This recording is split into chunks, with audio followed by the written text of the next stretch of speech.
வணக்கம். நீங்க எப்ப பார்த்தாலும் ப்ராப்ளம் ப்ராப்ளம் ப்ராப்ளம்னு பேசுற பர்சனா இல்ல எது வந்தாலும் அதை சவாலா பாக்குற பர்சனா? ப்ராப்ளம் அப்படின்னா அந்த ப்ராப்ளம் மைண்ட் செட்ல இருக்கிற பீப்புள் என்ன பண்ணுவாங்க அப்படின்னா they will be dwelling into it. அதுக்குள்ளேயே தான் சுத்திட்டு இருப்பாங்க ஒழிய அதை விட்டு வெளியில வர மாட்டாங்க. அதை பத்தியே தான் பேசிட்டு இருப்பாங்க. 2 நாள் ஆனாலும் 3 நாள் ஆனாலும் அதை பத்தியே பேசிட்டு இருப்பாங்க.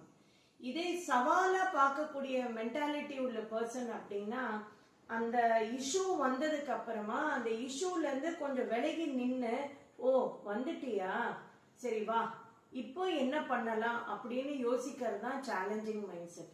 இப்போ இந்த சேலஞ்சிங் மைண்ட் செட் இருக்கிற பர்சன் ஓப்பன் மைண்டடா இருப்பாங்க.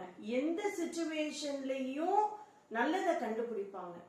இப்போ ராமாயணத்துல இருந்து ஒரு சின்ன உதாரணம் பார்ப்போம்.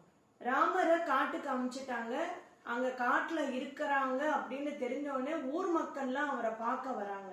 அப்ப வரப்போ பரதன், சத்ருக்னன், குஹன் வந்து அந்த போட்டை அந்த கங்கை நதி கரையில எல்லாத்தையும் கூட்டிட்டு வராரு. கூடவே 3 பெண்கள் வராங்க.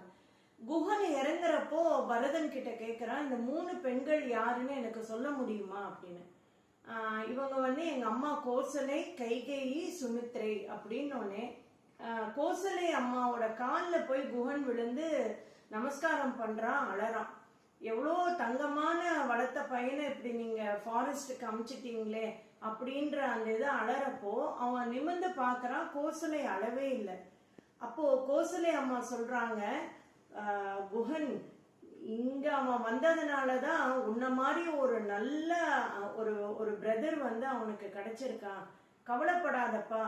அவன் இந்த 14 வருஷம் முடிச்சு வரப்போ நீங்க 5 பேரும் சேர்ந்து அயோத்தியாவை நீங்க ஆட்சி பண்ணுங்க அப்படின்னு அவங்க அம்மா சொல்றாங்க. அந்த 5 பேரு ராமர், லக்ஷ்மணன், பரதன், சத்ருக்னன், குஹன். இந்த 5 பேரும் சேர்ந்து ஆட்சி பண்ணுங்கன்னு அவங்க அம்மா சொல்றாங்க.